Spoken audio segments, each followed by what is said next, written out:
তাহলে আল্লাহর জান্নাতে যাইতে চান, আইসে 10 টাকা দিয়া একটা আম্মা বই কায়দা বই হাতে নিবেন, কিনে নিবেন। আমি দোকানগুলা খোঁজ করব তোমার কয়টা বই বিক্রি হয়েছে, নিতে পারবেন? যুবকদেরকে বলি ভাই করজোর অনুরোধ করি, কে কখন মারা যাব চলে যাব বলা যাবে না। মোবাইল সার্চ দিবেন, তালিমুল কোরআন দিয়ে সার্চ দিবেন, তালিমুল কোরআন দিয়ে সার্চ দিলে চলে আসবে। আপনি সেখানে নুরানি কায়দায় কোরআন শিখতে পারবেন, মাখরাজ সহকারে, তাসবিহ সহকারে আপনি পড়তে পারবেন ঘরে বসিয়া। আমরা 3 ভাই, আমার মেজো ভাই, আমরা 3 ভাই, আমার বাবার 3টা ছেলে। আমার মেজো ভাই হাই স্কুলে লেখাপড়া করেছে, আমাদের চাইতে আমল ভালো। মোবাইলে কোরআন শরীফ শিখছে, তেলাওয়াত খুব সুন্দর, আলহামদুলিল্লাহ বলেন। ঈদে নামাজ, ঈদের সময় বাংলাদেশে মানাইয়া বাড়িতে ফিরে আসিয়া নামাজ পড়তেছে ইমাম সাহেবের পিছনে। বাড়ি আসিয়া আমাকে হারাইলে কোন ইমাম আইছেন দিন তো তেলাওয়াত। আমরা 2 ভাই আলেম, ভুল ধরিবার পাচ্ছি না পাচ্ছি আল্লাহ জানে। আমরা তো কমন নাম হিসাব, একজন আলেম তো একজন আলেমে ভুল ধরা যাবে না, বিপদ হবে যে তোরা কোন আলেম আনছেন তেলাওয়াতের ভুল। আলহামদুলিল্লাহ বললেন না? তার মানে মোবাইলেতে কোরআন শরীফ শিখছে, বা কোনোদিন মাদ্রাসা বারান্দা যায় নাই, ওর কোনো ওস্তাদ নাই। পারবেন কি পারবেন না? কোরআন শিখবেন কি শিখবেন না?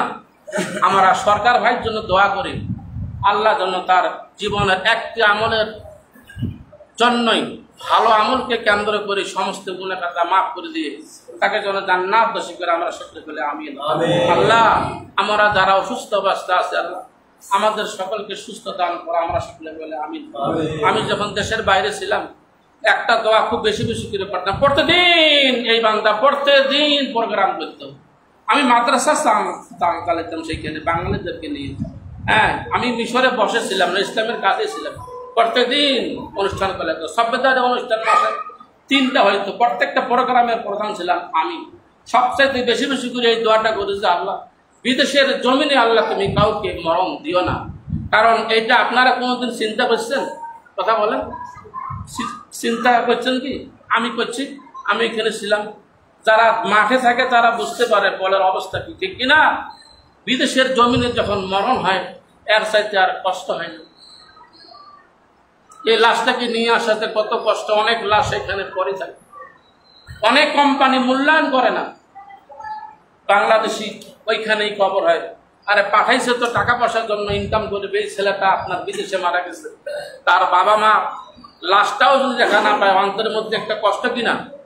আমি দেশে আসার পরে এখন বেশি বেশি করে দোয়া করি যে আল্লাহ ওই বান্দাকে তুমি তাড়াতাড়ি নিও না, যেই বান্দা বিয়ে করার পরে 2-1টা বাচ্চা হয়েছে মারা গেছে।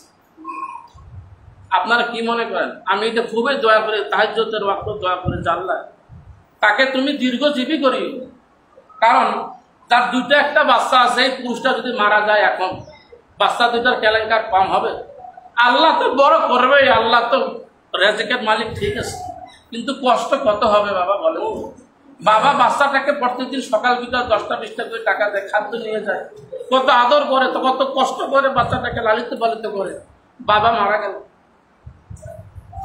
বাবা মারা গেল, কে তাকে একটা বিস্কুট আনি দিবে? কয়দিন দিবে? কয়দিন দিবে? এই বাচ্চাটা আস্তে আস্তে নষ্ট হয়ে যাবে। ঠিক মতো লেখাপড়া করবো, বেরোনোর উপরে টাকা চলে আসবে, বাবা থাকাতে নেই।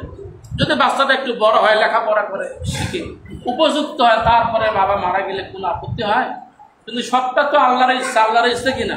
তা আমরা বান্দা হয়ে তো আল্লাহর কাছে চাইতে পারি কিনা যে আল্লাহ যুবক অবস্থায় আল্লাহ তুমি বললা মৃত্যু দিও না, মালাকুল মত পাঠাইও না, আল্লাহ আল্লাহ হায়াত পরিপূর্ণ করিয়া তুমি আমাদেরকে আল্লাহ তুমি নিও। আমরা সকলে বলে আমিন। আল্লাহ ঈমান না আসা পর্যন্ত কালেমার মাধ্যম ছাড়া আল্লাহ তুমি আমাদেরকে আল্লাহ নিও না। আমরা সকলে বলে আমিন। মালাকুল মত আসার আগে আল্লাহ তুমি আমাদেরকে ইমানদার বানিয়ে তাকওয়াবান বানিয়ে আমরা সকলে বলে আমিন। জীবনে যত গুনাহ করেছে আল্লাহ সমস্ত গুনাহ মাফ করে দিয়া আল্লাহ নিষ্পাপ শিশু না করা পর্যন্ত তুমি আমাদের নিকটে মালাকুল মত পাঠাইও না। আমরা সকলে বলে আমিন। আসসালামু আলাইকুম ওয়া রাহমাতুল্লাহি ওয়া বারাকাতুহু।